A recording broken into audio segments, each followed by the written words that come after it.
guys, it's Ed from LUCIDPIXUL and welcome back. Yesterday, a new social media app was released by Meta called Threads. And it's doing better than a lot of other startup social media apps are generally do, because it's basically just porting everybody over from Instagram. Now, I don't want to talk about that in particular, although it's an interesting subject for me because I am Canadian after all. And if you've heard anything about Bill C-18, my country is currently at war with Mark Zuckerberg and Meta. But we'll save that for another day.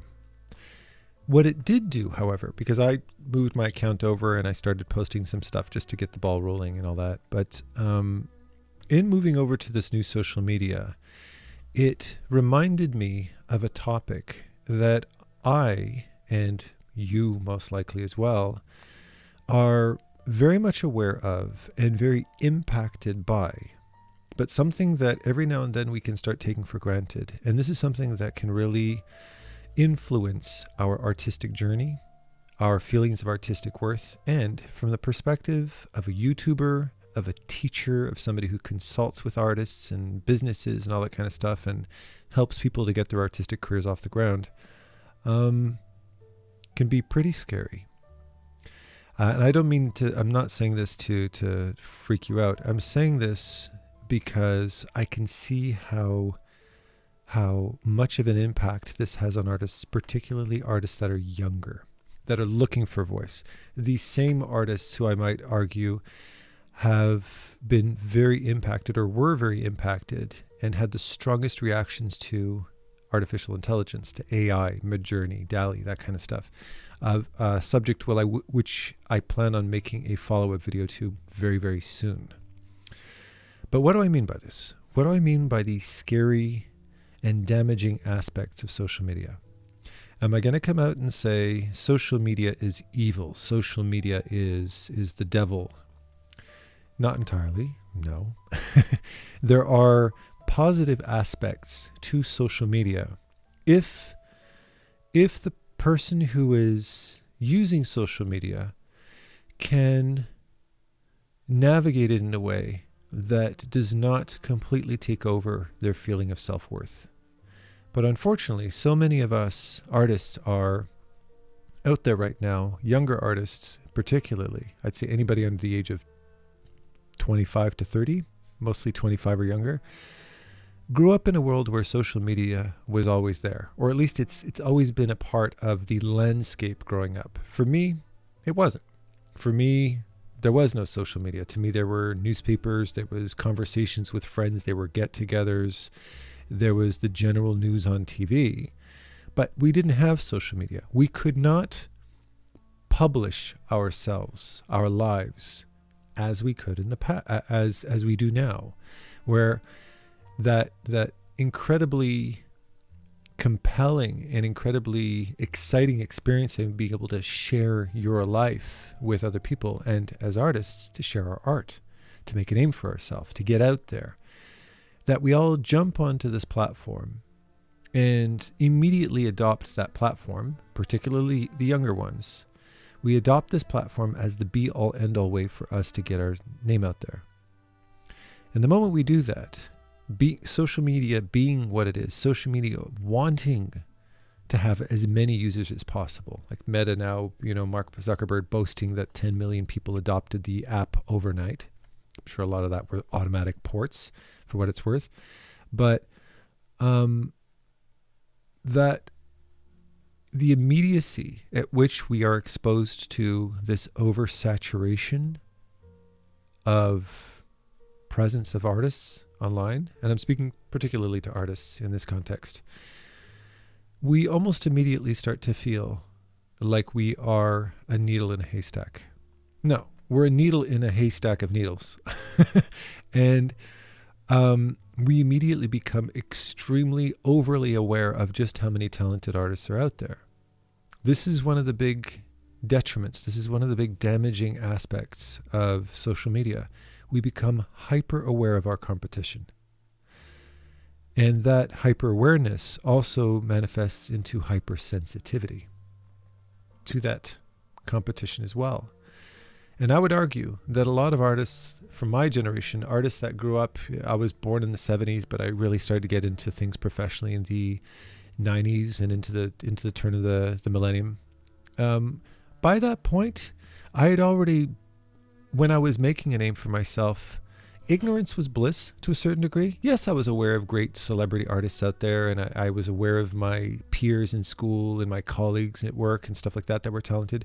But I wasn't overwhelmed by that. I was just aware of the fact that other people exist and there's talent out there, but I wasn't seeing masterpieces every single day by young or aspiring artists or people that are a little bit older that were these celebrity artists. I wasn't seeing this kind of stuff every day. I wasn't looking at thousands and thousands of images that made my artwork pale in comparison. You become a slave to your ego as a result of that, because you're constantly having your ego attacked. And if you are a 15-year-old, if you're a 20-year-old, if you're a 25-year-old, and you haven't yet made a name for yourself, and you are hyper aware of all of these super professionals who've been doing this for decades, the feeling that I'm sure many of you face is, why the hell bother? Why the hell bother? It's already an oversaturated industry. Why bother? Making a name for yourself, making a living for yourself in and of itself is a very challenging career path. At least that's the reputation that art has had over the years. But don't forget, that might be a bit of an outdated perspective, because the careers in art have changed significantly. And I would argue that there's a lot more employment today. There are many more opportunities today than there were back when I was young. But why bother? And it's that same why bother reaction that AI elicited in a lot of us, didn't it? Particularly the younger artists. In fact, one of the main comments that I got, one of the ones that I addressed quite a bit in the comments, because there were a lot of comments on my AI videos, was, it's really easy for you to sit up on your mountain, Adam, and somebody who's already an established professional, somebody who runs a YouTube channel, and somebody who runs an online school, and somebody who's been working in the industry for decades, to be able to say, keep doing it. Don't be bothered by this AI crap. It's easy for you to say because you're so disconnected from society. You're so disconnected from how this is impacting us. Oh no, I am. In fact, I would argue I'm a lot more sensitive to it because I know what the world felt like before it existed. And I'm very, very much aware of how different huge innovations, big leaps in technology and advancements in the world of art come at a cost very often. And sometimes that cost is, hey, Adam, you spent the first 20 years of your life chasing after a traditional animation career, but now we don't need that anymore. We're looking for people who can do that on a computer and people who know 3D software. And you get the rug pulled out from under you. I was young. I was trying to make a name for myself. I was trying to get into the industry. And that company in my city, because you had to work locally most of the time, online work wasn't as common as it is today. That company that hired thousands of people, thousands of traditional animators, that company that was going to give me a job in the industry, closed its doors. Like literally laid off thousands of people and just closed its doors. I remember when that happened. I remember how devastated Montreal's were to find this out and how devastated people were all across the planet. I am this peon, this pawn on this chessboard. And on the other side of the chessboard is nothing but queens. And I am completely outranked. And there's no bloody way in hell I'm going to survive. So I had to scramble to find a way to integrate myself into this new industry. And this is exactly what happened with people with AI. And this is what social media does. It makes you scramble. It makes you lose your footing. It makes you chase after whatever it is you think you need. You're essentially chasing after an algorithm. In the case of AI, it can be even more frightening because that algorithm is a supercomputer that you are not. That algorithm is a brain that can that can compile and combine millions and millions of images in seconds and manifest that into a piece of artwork. And you're sitting there looking forward at decades of practice that's going to take for you to even be able to manage to do something like that. And you think to yourself, why bother? When I joined Meta yesterday, I did so knowing that Mark Zuckerberg, that Meta, wants me to engage as much as possible. So how is it going to do that? It's going to do so by, number one, making it very easy to get addicted to the app by porting over everybody I already made from Instagram. There's no starting over necessary. Easy. So that's job's done. Secondly, it's going to promote me as much as possible to give me that dopamine hit of popularity. I'm going to get hundreds and hundreds of followers. I'm going to get lots and lots of engagement on everything that I post. And it's going to make me feel like I've just joined something that's giving me that immediate satisfaction. I'm getting those results I dreamed of. I'm getting that little feeling, that little hit of fame that I want as an artist. And that might be fine and dandy for now. But once that social media, just like Instagram, just like Twitter, just like Facebook, just like anything, it's going to become oversaturated. And when it becomes oversaturated, my views are going to start to drop. And that's where the danger happens. Because when I've had that taste of fame, when I've had that drug hit and I've got that high, when that high starts to drop, you start to get desperate to get that feeling back. It's just like drugs. At the beginning you get high, but after a while, you're not getting high anymore. You're just using it to stay normal. You're using it to feel not low because your body's ability to keep itself sustained, to keep your own happiness sustained, dies off. Those glands that produce dopamine, that give you that regularity in your body, are no longer functioning properly. Something for you people with ADHD to pay particular attention to. Healthy Gamer GG has a great video on ADHD and drugs, so I definitely recommend you check it out there. Well, that's exactly the same thing that's happening with social media. If you combine that emotional and chemical control that social media has, at the same time that you are also going through that incredibly challenging, and I'm talking seriously challenging phase in your life where you are forging your self-identity, high school, college, early university, that kind of stuff, it's starting to shape you as a human being. Furthermore, it is severely damaging your integrity, your confidence in self. Think about it. If you have a parent that's constantly telling you what you're doing wrong, if you have a friend who's constantly telling you what you're doing wrong, if you have a partner in your life that's constantly telling you what you're doing wrong, at a certain point, you can't even rely on your own opinion of self. And that, to an artist, is kryptonite for your style. It's kryptonite for your integrity, for the decisions that you make as an artist.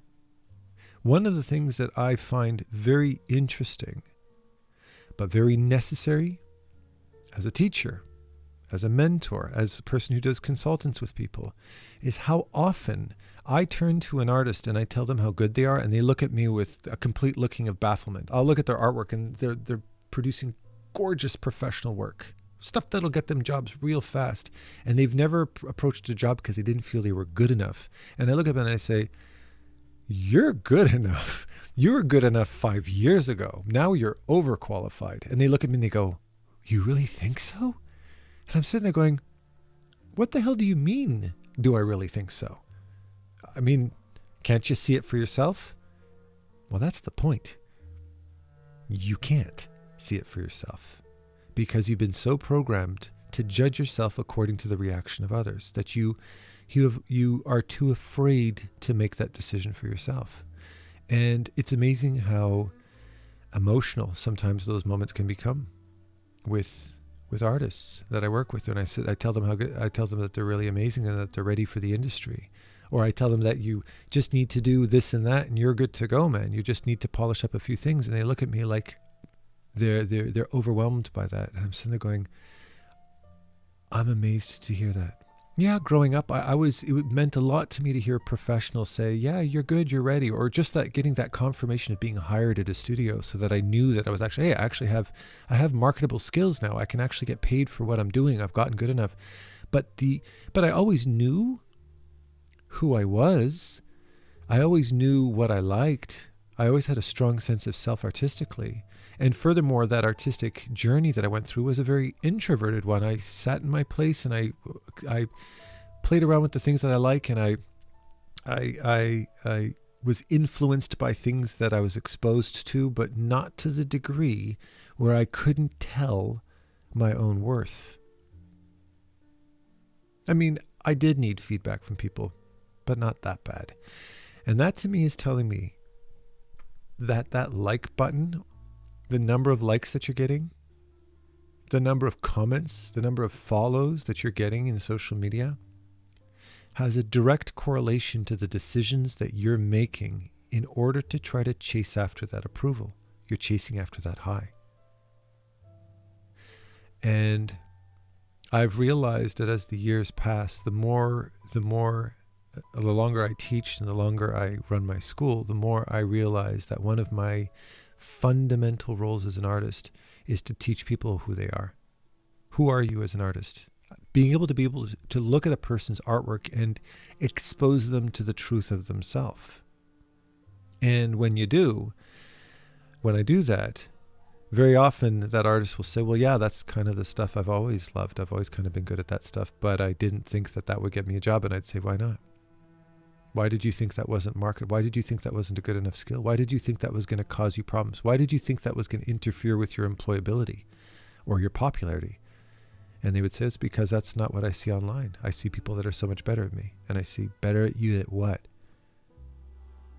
Right? And then they start to actually look deeper inside themselves, look deeper inside their creations and realize just how much style, how much vision they truly have. And that is sometimes, very often, a revelation to artists because they never had a chance to figure that out for themselves. As a YouTuber, my content is a very good example of that. My video is now running, at least I'm looking at my recorder right now, and I'm at 21 minutes and 13 seconds. It might be a bit shorter for you. I might have done a bit of editing on this, but I'm at 21 minutes. I've already passed the recommended length of a video by 7 minutes, and I usually pass it by 20 or 30 minutes. Sometimes my art talks go on for a very long time. Is that doing me any favors? I look at the watch time on my videos, and I very often see that the watch time takes a drastic drop around the 10 to 15 minute mark. That algorithm is telling me exactly how many of you are still paying attention right now. Probably most of you have tuned out by now. And if you're still sticking around, thank you. I appreciate you. I appreciate your patience and your support. But I know, and I'm aware that algorithmically, YouTube is telling me it's time to shut up and wrap things up, Adam. But here's the thing. I don't give a fuck what YouTube thinks. I'm not doing this for YouTube. I'm not doing this for popularity. You know who I'm doing this for? You. I'm doing this for you, my fellow artist, who doesn't want to listen to some loud, clickbaity news from Philip DeFranco, although he does what he does beautifully well. This isn't a comedy channel, although I love a good laugh as much as the next person. This is by artists for artists. I'm making this. This is an ecosystem. This is an environment for you to listen to some relaxing music, inspire yourself, not question your artistic decisions or your life decisions. It's a place for you to forget about all that crap and sit down and just create something and just revel in the joy of being a creator. And I don't know about you, but I don't know a whole lot of creators that get a whole lot done in 7 minutes. Shit, it takes me that long to sharpen my pencil. Figuratively, because I draw digitally most of the time now. It takes me 7 minutes just to kind of get my brain on and get the flow going, and sometimes longer. So I don't make these videos conveniently short for the algorithm. I make these conveniently long for you.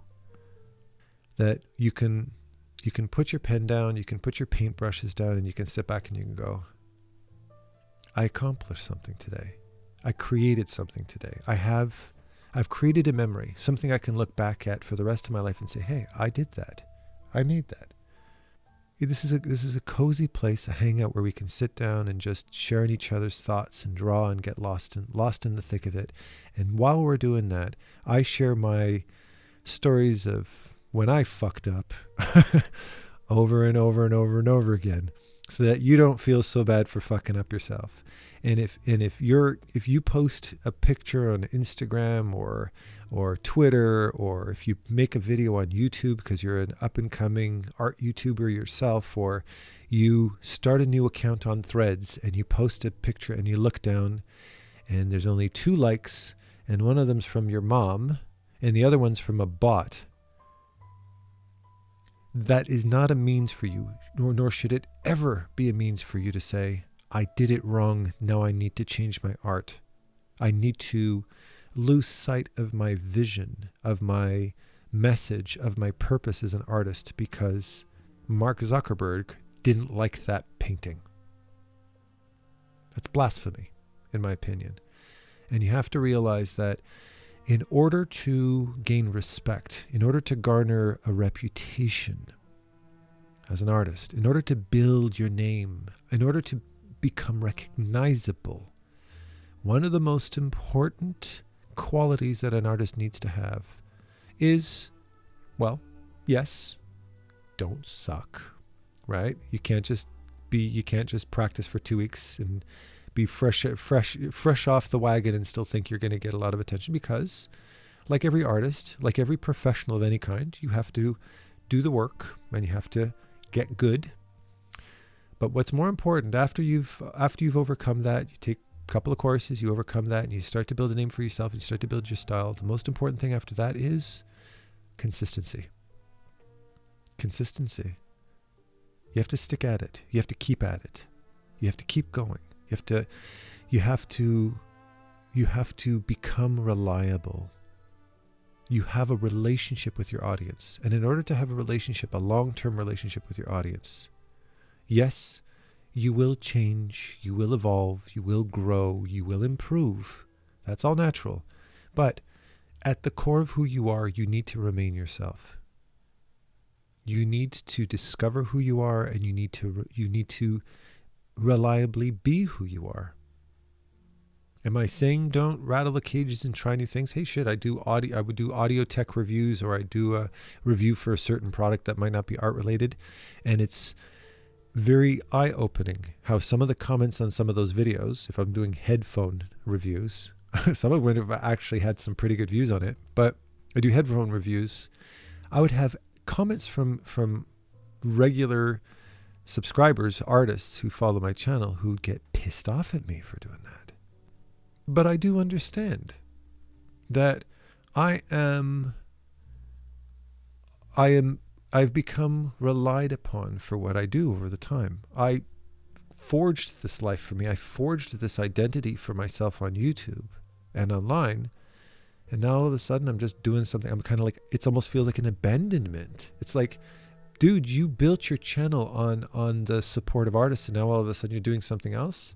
Now you're just changing gears. And that really upset people, some people who take it too seriously. Of course, I'm not doing that. I'm always going to be an art channel, fundamentally.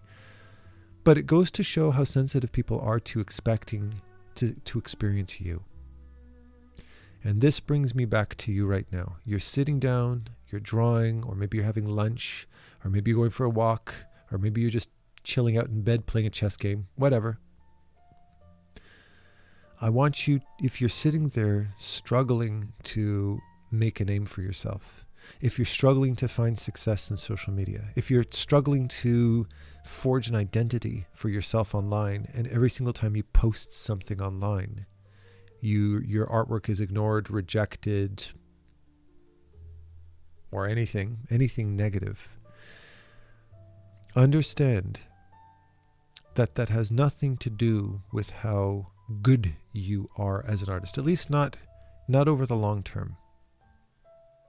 It has to do with how much of you is in your work. And you have to defend that identity of yours. You have to defend who you are. You have to stand up for yourself. And when the algorithm doesn't give you the support that you want, you say, screw you. I know who I am. I know what I represent. I know what matters to me. I know what I want my audience to feel when they look at my artwork. I know what I want to communicate to my audience. This is what I stand behind. You keep on keeping on. You keep doing what you're doing. And as you do, the longer you stay consistent with that, the better you'll get. The purer that form of self-expression will become. You'll master it. Your technique, the look, the colors, the lines, the textures, the compositions, the poses, the facial expressions, the designs, everything will start to become more and more harmonious.